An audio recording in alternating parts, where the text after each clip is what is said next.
All right, good evening, coaches. Welcome to our spring 2024 track and field coaches meeting.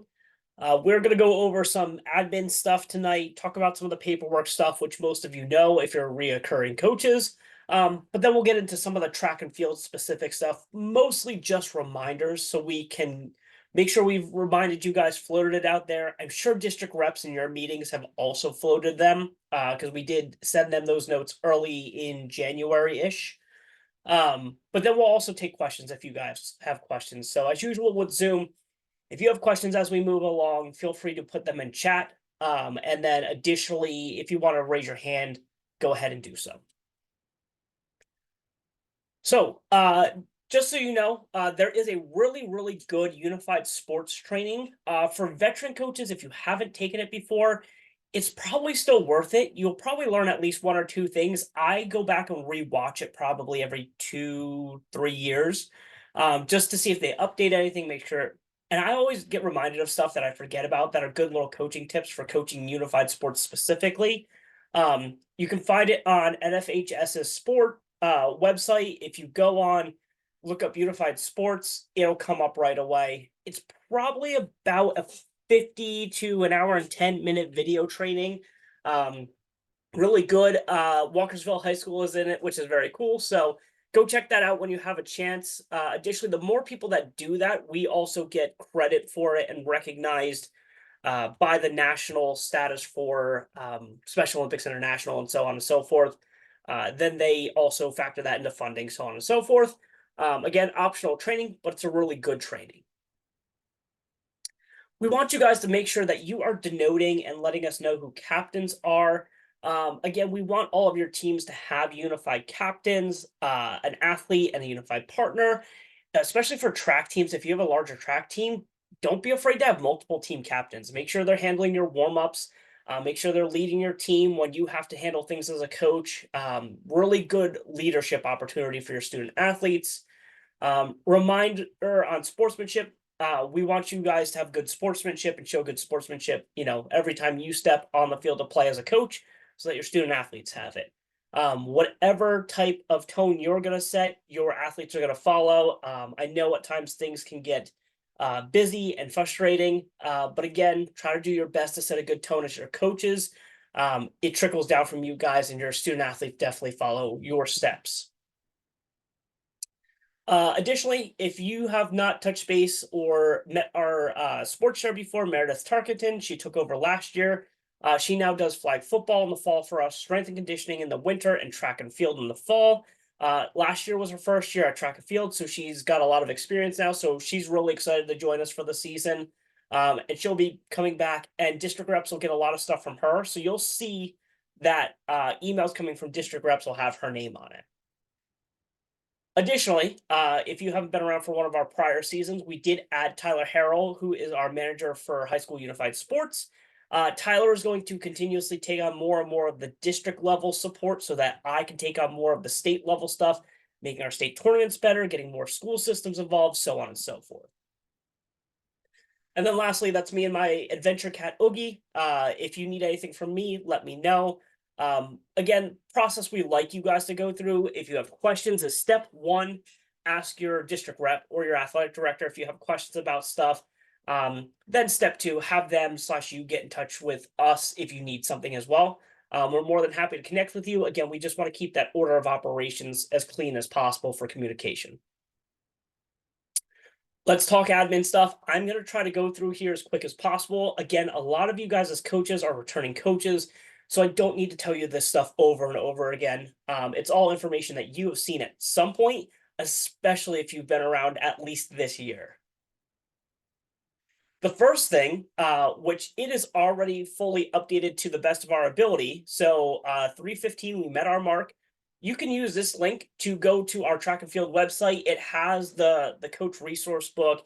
It has any documents that you need for getting through the season and working through information that you need throughout the season. But overall, this is a really good website for you to keep tabs on. If we have any updates, we'll post them there. If you're looking for paperwork, so on and so forth, that's the kind of stuff that you'll find there. Reminders on uniforms.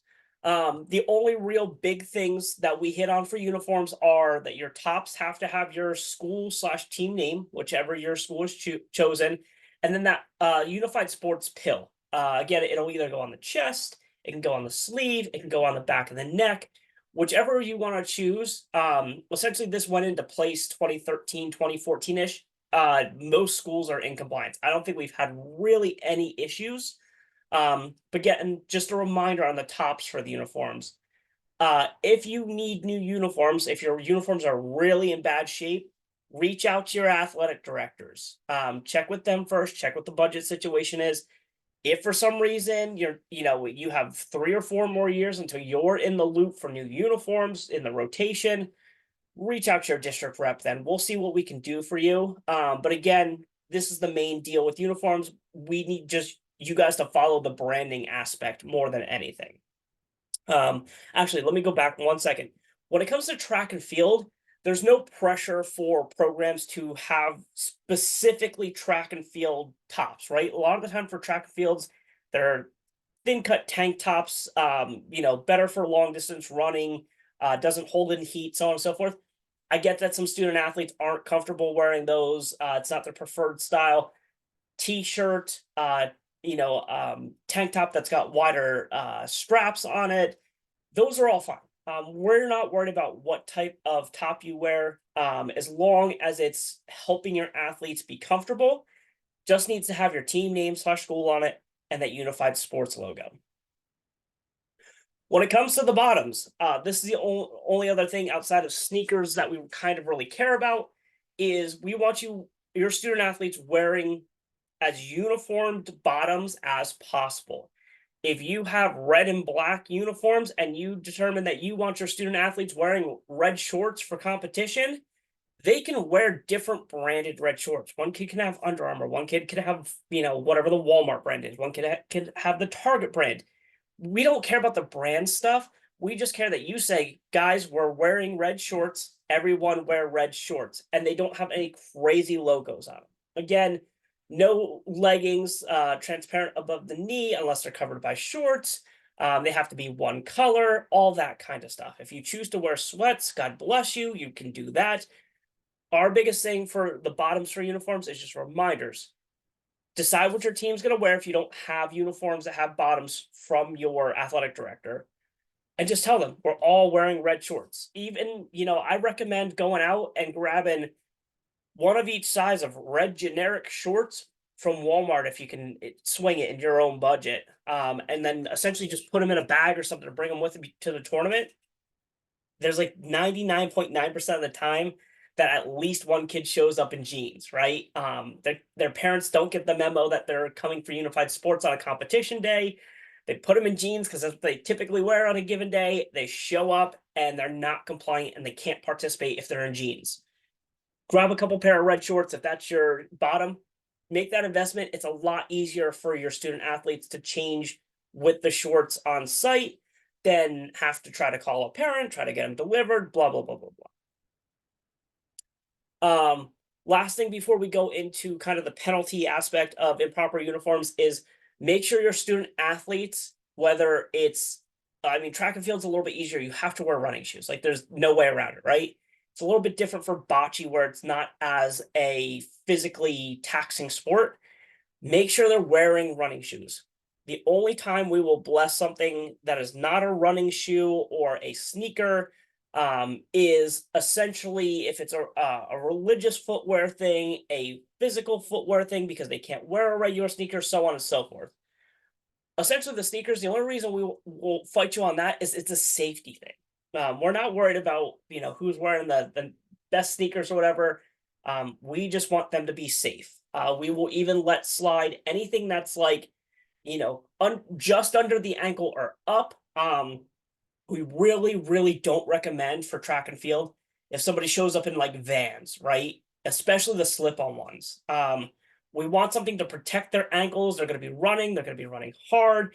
Even just walking out into the field, changing surfaces, you never know. We just want the student athletes to be able to protect themselves and be safe with the right footwear. This whole page, what this goes into is the first bullet point says, anybody that shows up not wearing approved uniform, when it comes to competitions, will not be able to participate. What that means is if they come in a shirt that isn't the one that you've assigned them with their team name, with the Unified Sports logo, unless they can get a shirt on that has that stuff, they're not participating. If they show up in jeans and they don't have shorts or something comparable that should be worn for athletics to wear, they're not participating. If they're showing up in Crocs and said, "Oh, I didn't bring sneakers today," they're not participating. Again, 99.9% of the reason why we do this is safety. The other 0.01% is branding, but we want to make sure your student athletes are safe. So the second one just says, if we don't happen to catch it and then we see somebody running down the track in jeans, we're not going to yank them in the middle of a race. We will pull them after. They'll get disqualified for that race. And then essentially we will say, unless you can get them into the right apparel, they're done for the day. So part one is just show up in the right stuff. Otherwise, you don't participate. Part two is if you get by us somehow and we finally catch it, we'll pull you at the end of a race or an event, and then we'll ask you to change. If not, you're sitting for the day. Again, just some reminders, visit the resource page. If you have questions, talk to your district rep. If you as a coach have a chance to host interest meetings for students that might be in the school that are unsure about what unified sports is, we always recommend to do it. So on and so forth. Whatever you guys may need to help recruit, if there's an idea that you have as a coach to help recruit student athletes, let us know. Let your district rep know. We're always interested in new ideas. I was actually in a conversation the other day about potentially using TikTok or Instagram or any of that kind of stuff. I'm not great with it myself, but maybe it's something that we could find student athletes already on your teams to help do. Any questions on admin stuff? Don't see any. I haven't seen anything come up in chat. So if not, we'll keep rolling. It's perfectly fine if this is more informational than conversational. Plus, we'll pause at the end for questions should anybody have any. COMAR regulations. I like to cover this because it is part of what we do. And if it comes up, I think I've seen it once over my 3.5 years so far in track. The main thing with COMAR is you can't do a varsity or junior varsity sport and do unified sports. I know there has been some wiggle room provided. You're going to have to talk to either your district representative or your athletic supervisor or your athletic director. Some districts have waivers that they could do multiple sports in a given season. I don't think that still allows them to do varsity track and field and unified track and field. I think that's more of a situation of varsity track and field and varsity lacrosse, something in that situation. With that said, when it comes to COMAR, Special Olympics Maryland does not enforce the COMAR aspect of it. We monitor and report COMAR to athletic supervisors should we hear of or think there's an issue with somebody participating when they shouldn't be if they're on another varsity sport that's similar to what they're participating in. With that said, most of the time your athletic directors, athletic supervisors take that kind of up amongst their own district. Ask them if you have questions. If you have a student athlete that it feels like it might be incorrect that they're participating, just ask. And the reason I say it for track and field is we've had an issue where somebody did varsity indoor track, but doesn't run varsity outdoor track for some reason and did unified sports. And I think that fell under a COMAR violation. School districts handled it. Everything was okay. Not a huge deal. But that is the one instance that I think there's a weird crossover for us. Tennis also has a unique situation. Our tennis is in the fall, high school is in the spring, causes some issues occasionally. If you do not know, we have 12 districts. Baltimore County is our most recent district that has joined.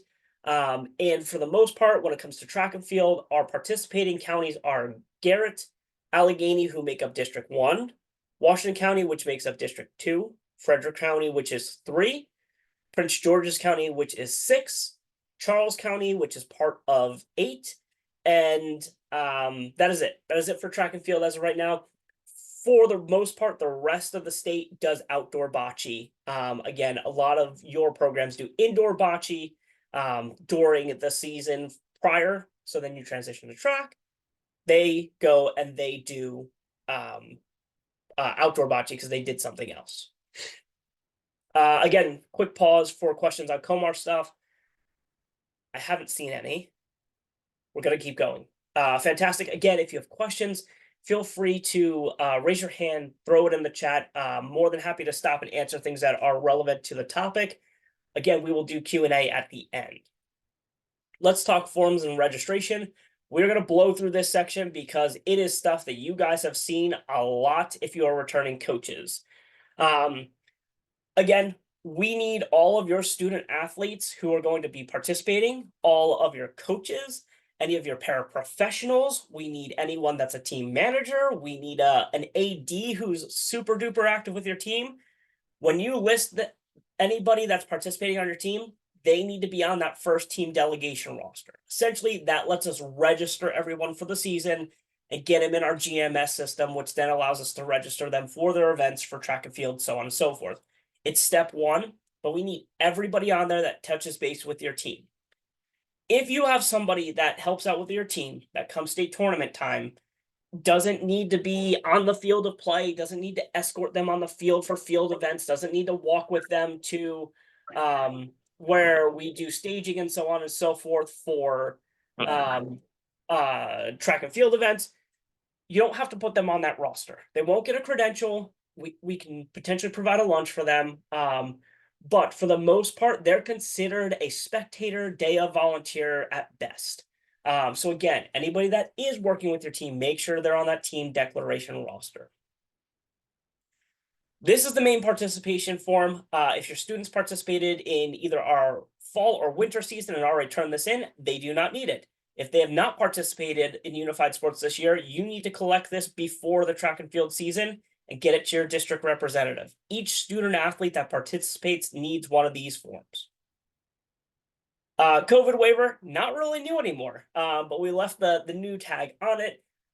Anyone that participates on your team, if they have not done so already over the past couple years or they're new this year, they need to turn in a COVID waiver. Coaches, student athletes, team managers, paraprofessionals, so on and so forth, they all need to do this. If you have questions about who on your team needs this or their certifications, you can email us. This is that team roster declaration. Again, you turn this in at the beginning of the season. District reps should have told you when they want them in by. We don't talk about dates and stuff on this webinar because this covers a learning opportunity for all districts. And we don't know if your district reps have set an earlier date based on what our deadline is. The main thing outside of this first page and making sure you have this filled out right is there on this form, we actually have an updated one from what you're seeing. There's a section that has essentially just marking what their role is. Are they an athlete? Are they a unified partner? Are they a unified partner IEP 504? Please make sure you're marking that and marking it correctly. Please make sure everybody has a date of birth so we can register them correctly. People without a date of birth, we can't register. We will come back to you and ask you for that if you do not provide a date of birth for them. Plus, if they do the application of participation form, the main form they need to do each season, it'll be on there, so you should be able to find it there as well. But please make sure you fill this out the best you can. And if you have issues or questions, check in with your district rep. Again, that's LSS manager stuff. Class A clearance. Class A clearance is what we need. It's essentially the trainings for the coaches that we ask them to do. Every coach needs to do a volunteer application / background check, the protective behaviors training, and that COVID form. If you have done those things within the past 3 years, you're good to go. You only need to do that every 3 years. It is not an annual thing. If you have questions, if you've done it in the past 3 years and you're unsure, reach out to your district rep and have them reach out to us. Even if you want to grab my email and send me a quick email, I can usually check pretty quick if it's not a too crazy week. But again, coaches need to have volunteer application background check, protective behaviors training, and the CDW form, which is the COVID form. All of those things can be done on Volunteer Hub, and it takes you step by step to do them. These next slides essentially take you to the link to go to Volunteer Hub, do protective behaviors. If you've already been to Volunteer Hub in the past, all you need to do is log in, and it'll prompt you to update whatever you need to update. If you haven't been to Volunteer Hub before, you need to go and essentially create an account, make an account, go through, pick that you're a school coach, pick your school system, and then it'll start prompting you with the background check and all that kind of stuff. Do note with the background check that it takes you outside of Volunteer Hub to Sterling, who is a background check company, and makes you do that there, and then takes you back to Volunteer Hub to do the protective behaviors. Again, it just takes you step by step by step with the slide deck. We'll post this online for the track and field website that we showed you guys earlier. Just a reminder for anybody, if you have a team manager who's working on your team or a team volunteer or something like that, they don't do the background check / volunteer application. There's another form that they'll get prompted with, and if for some reason they don't, please email us. It's a student minor reference form. Essentially, if they're not 18, they can't sign off to approve a background check. So we just have a reference form. They put people on there that we check references for. They get approved, we move forward. Again, everything you can click on this link here or the one that we had prior to take you to the track resource page. And you can find everything on there. Additionally, the page that is attached to the track resource page prior on our website, if you go to the bottom, it actually has at the top all the sports pages listed. And then at the bottom, it also has all the hard copies for all the things I just asked you for. If you want to download, fill out the volunteer application by hand, you can do that. If you want to go to our protective behaviors training, take the training, do the 10-question quiz, and then turn in a certificate to us, you can do that. If you want to print out a COVID form, sign it, send it in, scan it, you can do that. We want to make sure everything's accessible on digital format and a downloadable format for you guys if you would like. Any questions on paperwork stuff? I haven't seen any pop up in the chat yet. Cool. We will keep rolling through. I know you guys probably had a long day, just like everyone else at school. So we want to get you this information as quickly and efficiently as we can.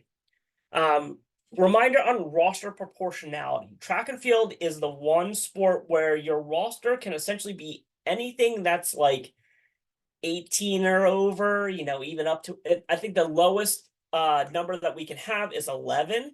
So essentially, you can be as small as 11, or there's teams that come out like Suitland in Prince George's County that have 45, 50 kids on it. Mountain Ridge is really big in Allegheny County now. They could come out with like 50 kids on their roster. With that said, we're looking for you guys to get your roster as best as possible when it comes to unified partners and athletes to be 50-50.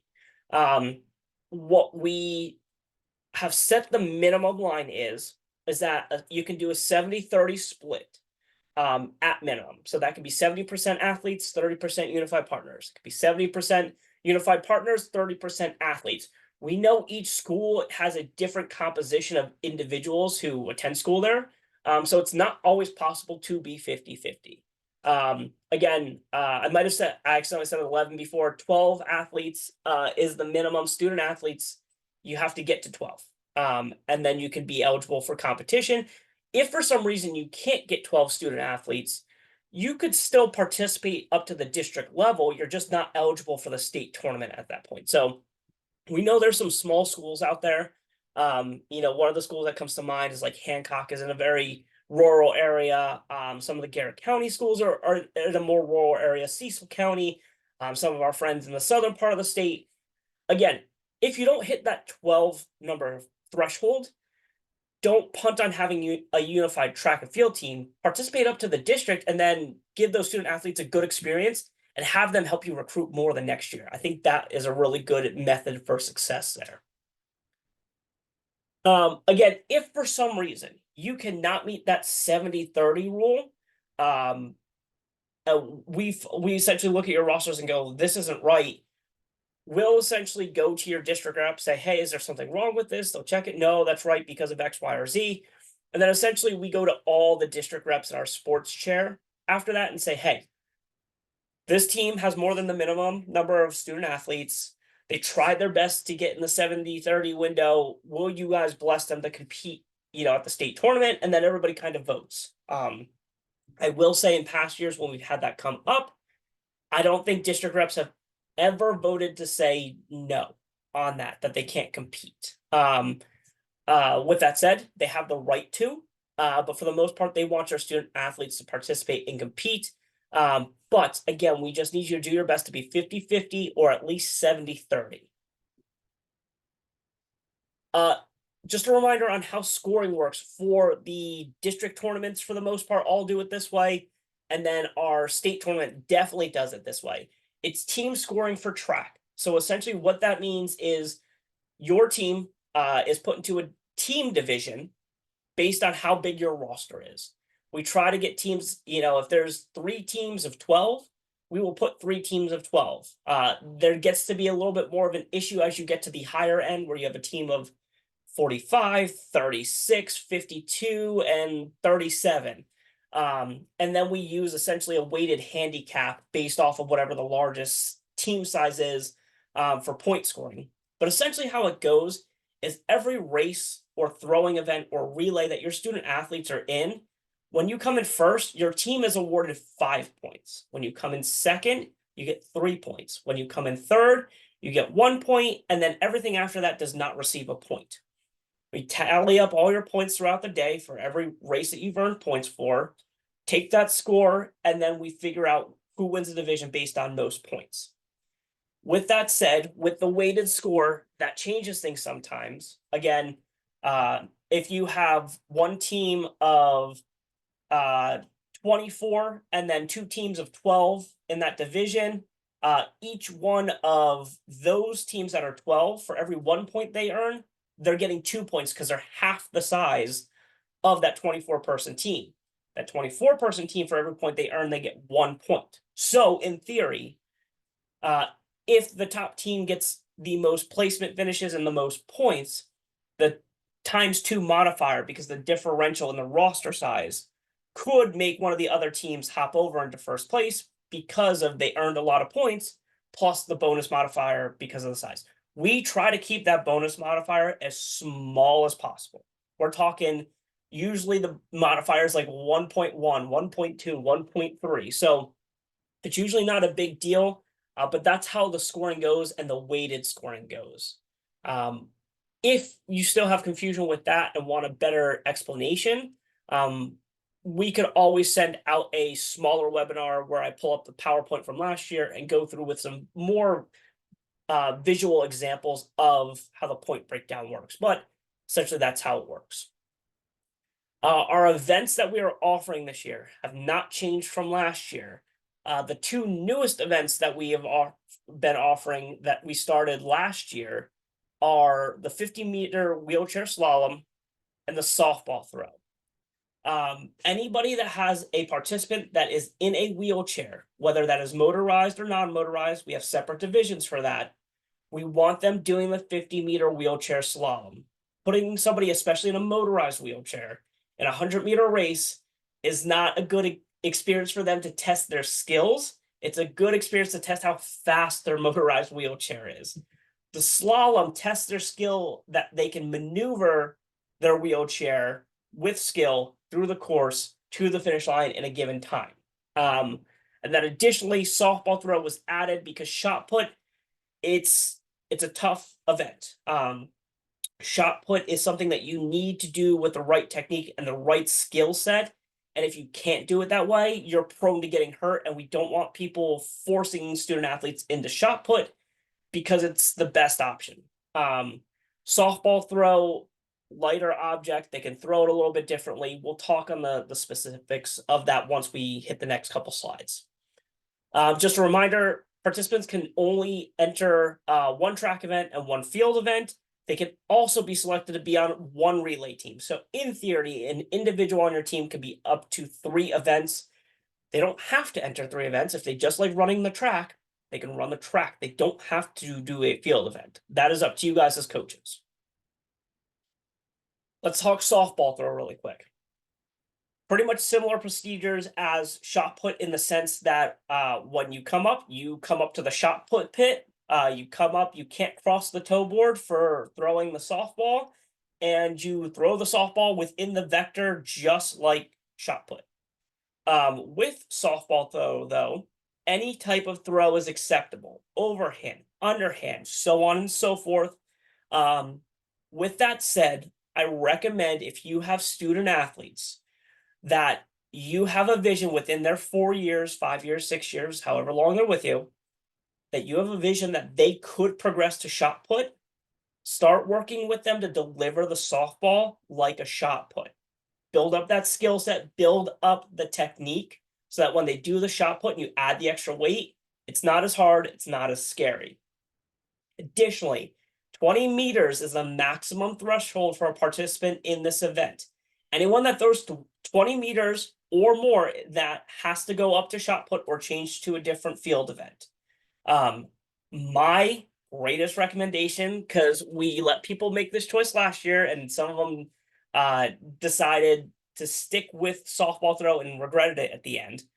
If you have a student athlete that's throwing the softball more than 15 meters, I would move them out of this event immediately. There were coaches last year that decided, you know what, they consistently throw 16, 17, 18. It's perfect. They're under 20. They got to states and people are throwing over 20 and they're getting DQ'd.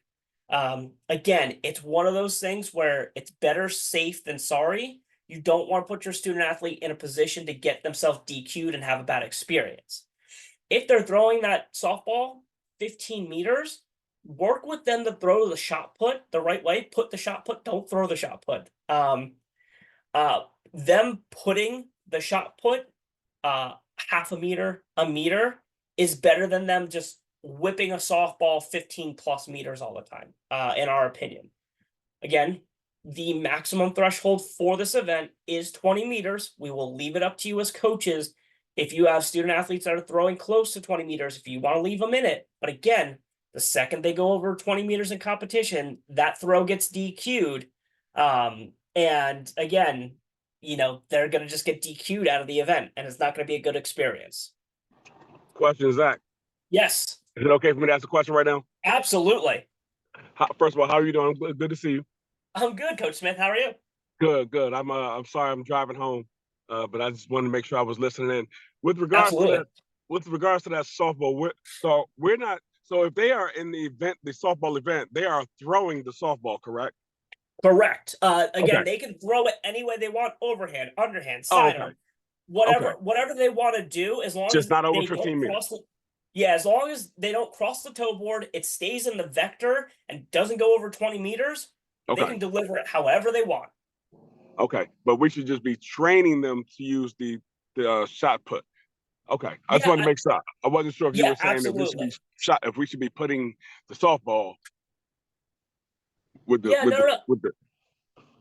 Yeah, they go essentially when we run our event, the shot putters and softball throwers end up at the shot put pit together. Right. So again, I don't know if that influences your student athletes and them potentially seeing the shot putters put it as opposed to throwing it. So essentially, again, softball throw the ball however you want. If you want to turn around and throw it over your head, as long as you don't cross the toe board, go outside the vector, or throw more than 20 meters, technically that's fine. Okay. Cool. Good question. Very good question. Cool. Thank you. Absolutely. Now I just want to share some additional notes with the wheelchair slalom.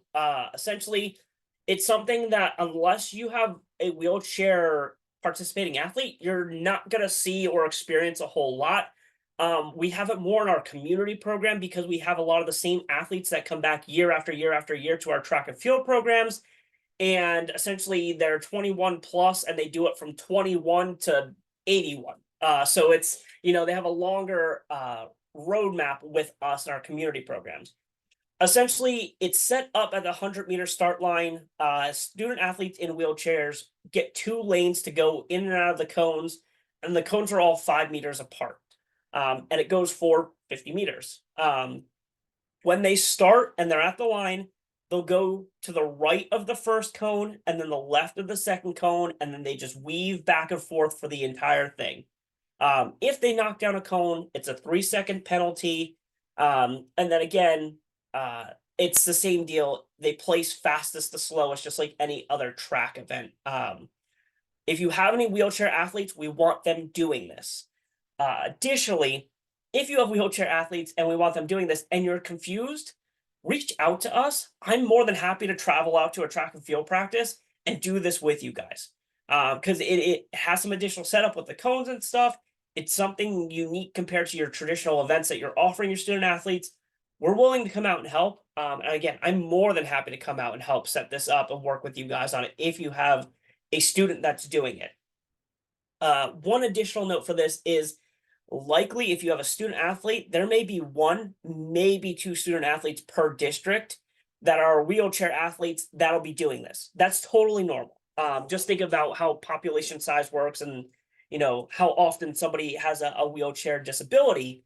Um, just know that don't discourage them if even at your district there's one person in that race, because likely by the time they get to states, there's going to be at least two or three. And that's what we ran into last year. I think we had three total. They were all in different districts. They raced against themselves at districts. They got to state and saw there were two other people, and they were stoked. So again, just remind them that, hey, you might be the only one doing it at districts, but at state, we're going to have more people. This is the setup for how it goes. Again, essentially, you start on the left-hand side of the screen. The purple dots are where you begin. Lane 1 and 2 is the lane that they're using. You start by going into lane 2, and then you cross into lane 1. After you get around that first cone, you come back into 2, and then 1, and then 2, and then 1, and you just go back and forth and slalom, just like skiing, around the cones until you hit the finish line.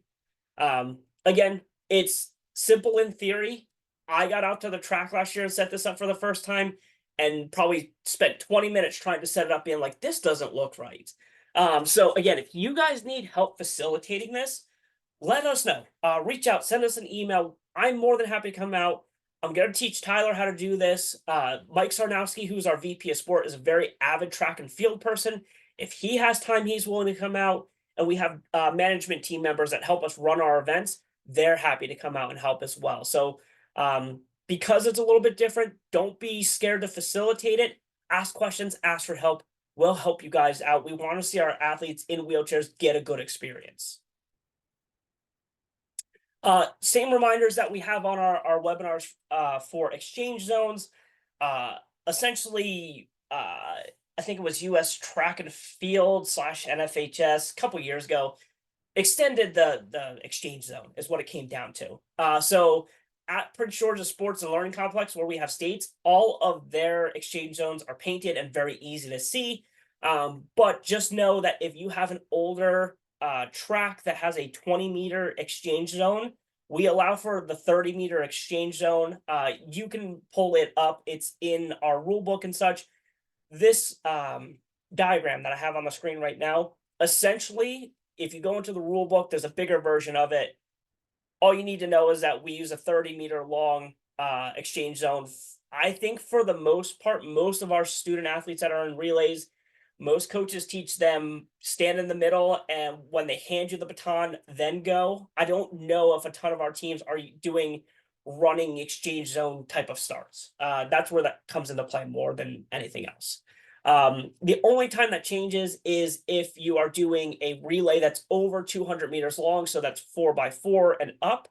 We don't offer the 4x4 anymore. We changed back to the 4x1 and the 4x2 a couple years ago because we got more participation in it. So as far as everyone's concerned, all exchange zones for the 4x1 and 4x2 are 30 meters long.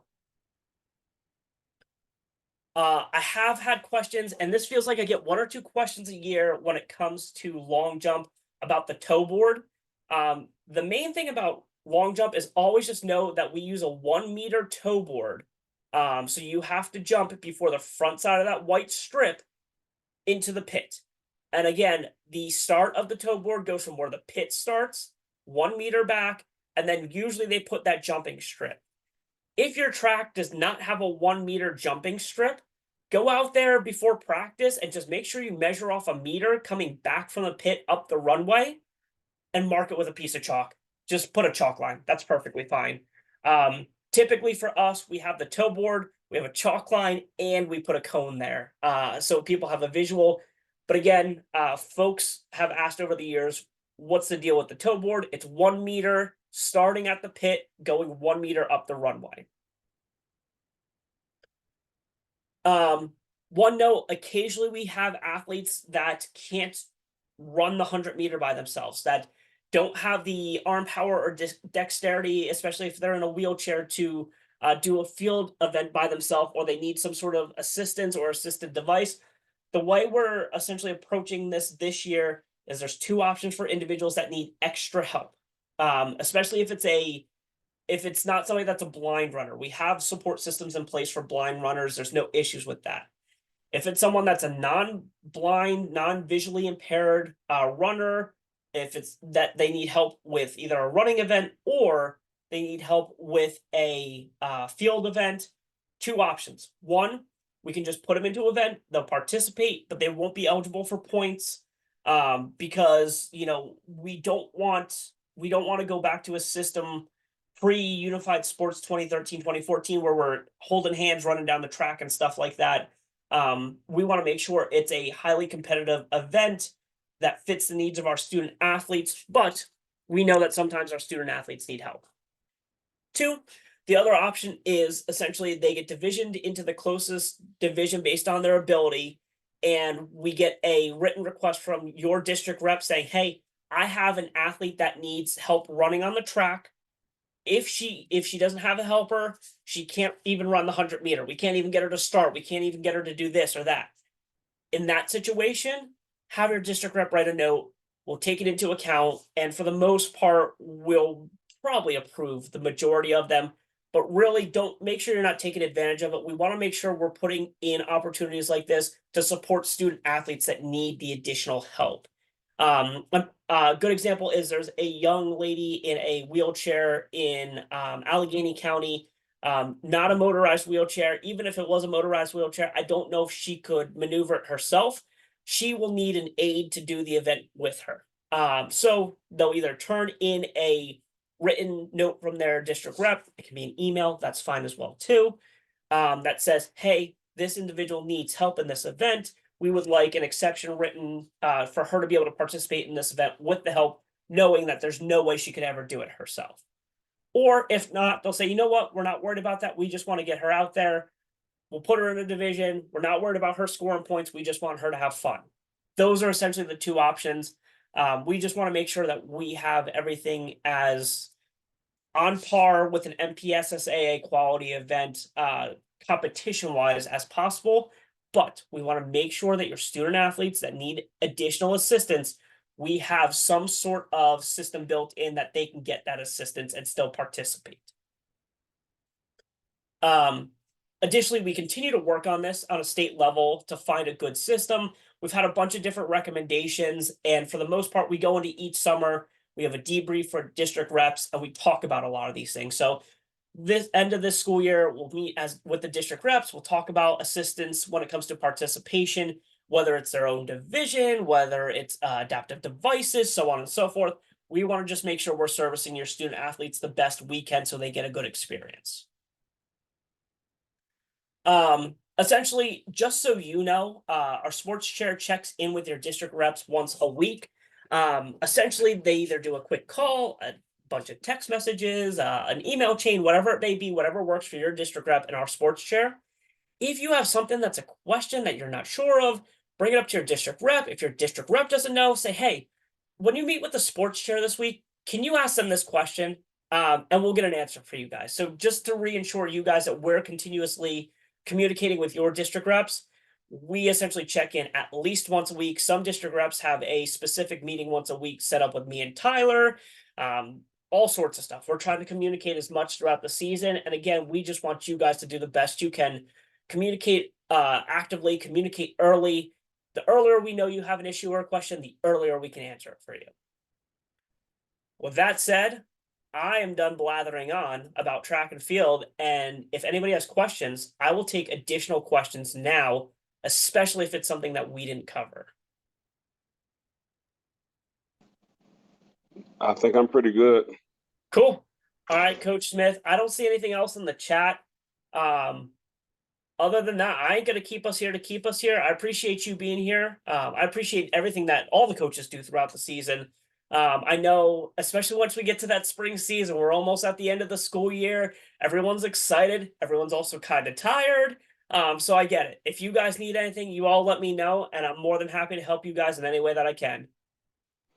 Appreciate you. All right. Enjoy the Thank you. I'll rest of see your you soon. evening. See ya. Okay. Peace.